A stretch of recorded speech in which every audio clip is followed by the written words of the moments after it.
नमस्कार, खबरों के इस बुलेटिन में तुहाडा स्वागत। मैं तुहानूं पहला एक नज़र चाहुंदी खबरों ते। भारत के चीन नाल सरहदी तनाव नूं लैके रक्षा मंत्री राजनाथ सिंह ने कहा है कि भारत शांति बनाई रखने का हामी है। राजनाथ ने कहा है कि चीन नाल हुण तक हुई गलबात दौरान कोई संतोखजनक नतीजा नहीं निकलिया।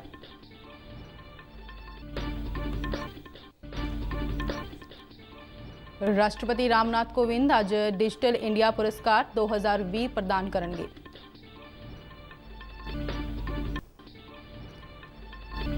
पंजाब समेत कुल 4 सूबों में कोविड टीकाकरण की अभ्यास प्रक्रिया सफलतापूर्वक मुकम्मल हुई।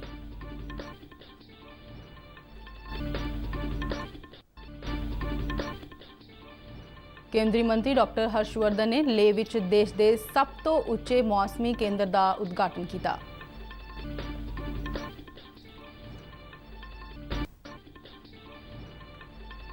ते जम्मू कश्मीर और हिमाचल प्रदेश में कई दिनों तो हो रही बर्फबारी कारण उत्तरी भारत में शीत लहर का प्रकोप जारी। तो हुण खबरां विस्तार नाल। रक्षा मंत्री राजनाथ सिंह ने कहा है कि भारत शांति बनाई रखने का हामी है। चीन नाल सरहदी तनाव के चलदे एक इंटरव्यू दौरान उन्होंने कहा कि चीन नाल हुण तक कई गेड़ां की गलबात हो चुकी है, पर इन्हां विचार वटांदरियां का कोई संतोखजनक नतीजा नहीं मिलिया। राजनाथ सिंह ने कहा है कि असल कंट्रोल रेखा ते पहलां वाली स्थिति बनी हुई है। फौज की हौसला अफजाई करदे रक्षा मंत्री ने कहा है कि भारत नूं अपनियां फौजां ते पूरा भरोसा है अते फौज का हौसला पहलां भी बुलंद सी अते इह हमेशा बुलंद रहेगा। उन्होंने स्पष्ट किया कि LAC के तनाव नूं लैके फौज के हत्थ बन्नण का कोई सवाल ही पैदा नहीं हुंदा। सिखां का जिक्र करदिआं राजनाथ ने कहा है कि साडे सिख भरावां ने सदा भारतीय संस्कृति की राखी की है ते राष्ट्र के स्वैमान नूं बनाई रखने में उन्हां दा योगदान सदा याद रखा जाएगा। जिम्मेदारी नहीं थी। जब मैं गया था हमारे जवानों का हौसला बुलंद था और वही मैं कहता हूं कुछ कूटनीतिक कारण होते हैं और सिक्योरिटी से रिलेटेड सवालों का एकदम बिल्कुल खुलकर जवाब देना, खुलकर बोलना, ये कभी कभी कुछ अपनी मजबूरी भी होती है, कुछ अपनी सीमाएं भी होती हैं।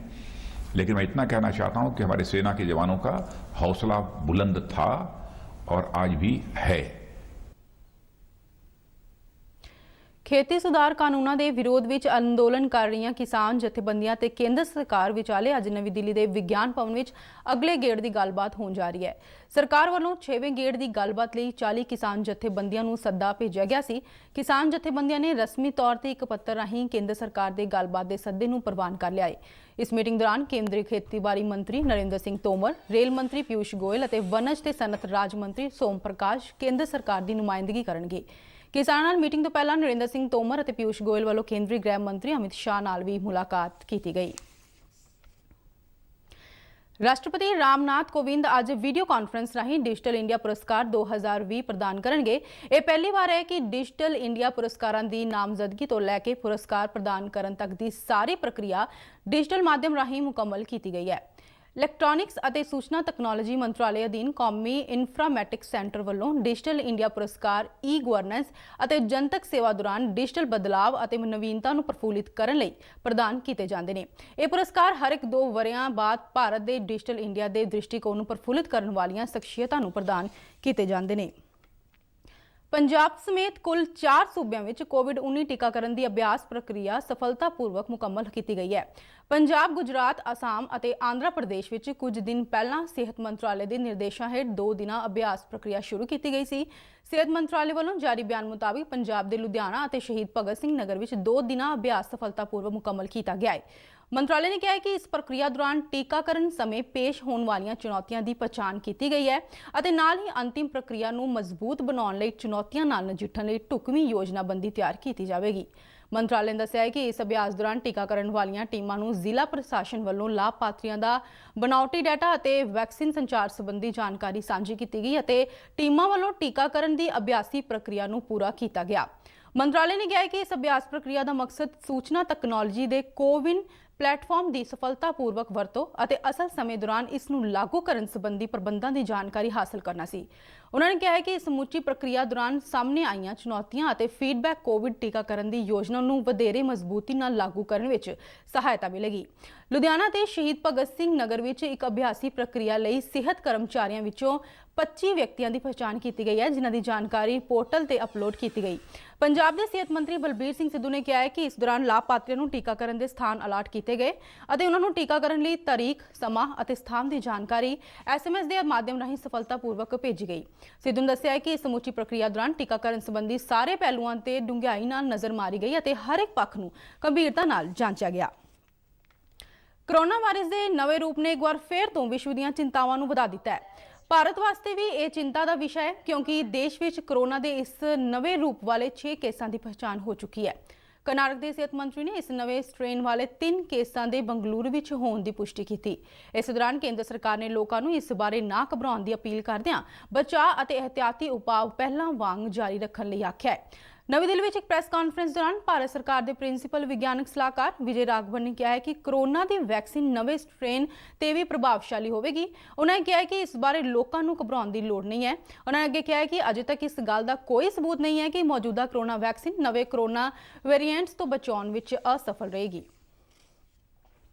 नए वेरिएंट्स जो हैं सार्स कोरोना वायरस 2, उसके बारे में ज़रा 2-3 चंद बातें बताऊंगा। Next slide.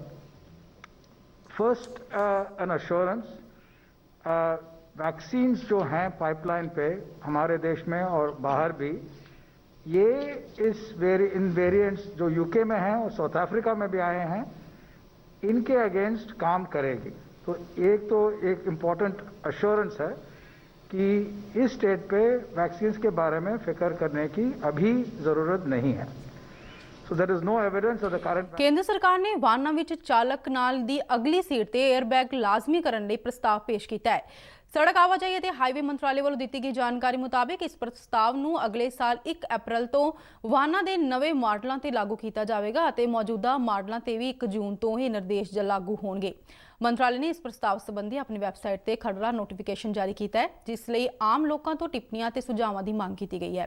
ਮੰਤਰਾਲੇ ਵੱਲੋਂ ਸੁਝਾਵਾਂ ਅਤੇ ਟਿੱਪਣੀਆਂ ਲਈ ਇੱਕ ਵਿਸ਼ੇਸ਼ ਈਮੇਲ ਪਤਾ ਜਾਰੀ ਕੀਤਾ ਹੈ, ਜਿਸ ਤੇ ਨਾਗਰਿਕ 30 ਦਿਨਾਂ ਦੇ ਅੰਦਰ ਪ੍ਰਤੀਕਿਰਿਆ ਦੇ ਸਕਦੇ ਨੇ। ਮੰਤਰਾਲੇ ਵੱਲੋਂ ਪੇਸ਼ ਕੀਤੇ ਗਏ ਇਸ ਪ੍ਰਸਤਾਵ ਦਾ ਮਕਸਦ ਸੜਕ ਹਾਦਸਿਆਂ ਦੌਰਾਨ ਹੋਣ ਵਾਲੀਆਂ ਮੌਤਾਂ ਅਤੇ ਜਾਨੀ ਨੁਕਸਾਨ ਨੂੰ ਘੱਟ ਕਰਨਾ ਹੈ।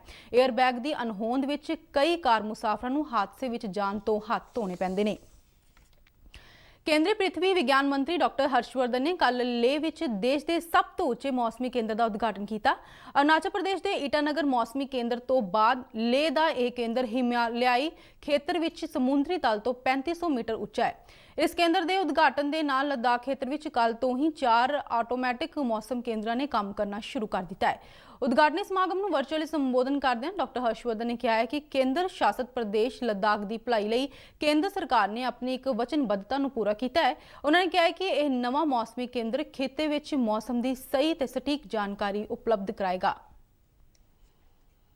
Achievement not only for IMD but for the people of Ladakh also, because they face so many adverse weather events, avalanches. Center set up there will give them weather forecasts for 3 days, 12 days, and even for long range forecasts like 1 month. ਇਸ ਦੌਰਾਨ ਲੱਦਾਖ ਦੇ ਉਪ ਰਾਜਪਾਲ ਆਰ.ਕੇ. ਮਾਥੁਰ ਨੇ doctor Harshvardhan ਨੂੰ ਲੱਦਾਖ ਲਈ ਵਿਸ਼ੇਸ਼ ਮੌਸਮ ਸੰਬੰਧੀ mobile app, data ਏਕੀਕਰਨ ਅਤੇ ਲੱਦਾਖ ਖੇਤਰ ਵਿੱਚ ਦਾਖਲਾ ਬਿੰਦੂਆਂ ਤੇ ਵਿਸ਼ੇਸ਼ ਬੋਰਡ ਲਾਏ ਜਾਣ ਸੰਬੰਧੀ ਅਪੀਲ ਕੀਤੀ। ਮਾਥੁਰ ਨੇ ਕਿਹਾ ਹੈ ਕਿ ਅਜਿਹਾ ਕਰਨ ਨਾਲ ਲੱਦਾਖ ਵਿੱਚ ਆਉਣ ਵਾਲੇ ਸੈਲਾਨੀਆਂ ਅਤੇ ਲੋਕਾਂ ਨੂੰ ਇੱਥੋਂ ਦੀਆਂ ਮੌਸਮੀ ਸਥਿਤੀਆਂ ਬਾਰੇ ਸਮੇਂ ਸਿਰ ਢੁਕਵੀਂ ਜਾਣਕਾਰੀ ਮਿਲ ਸਕੇਗੀ।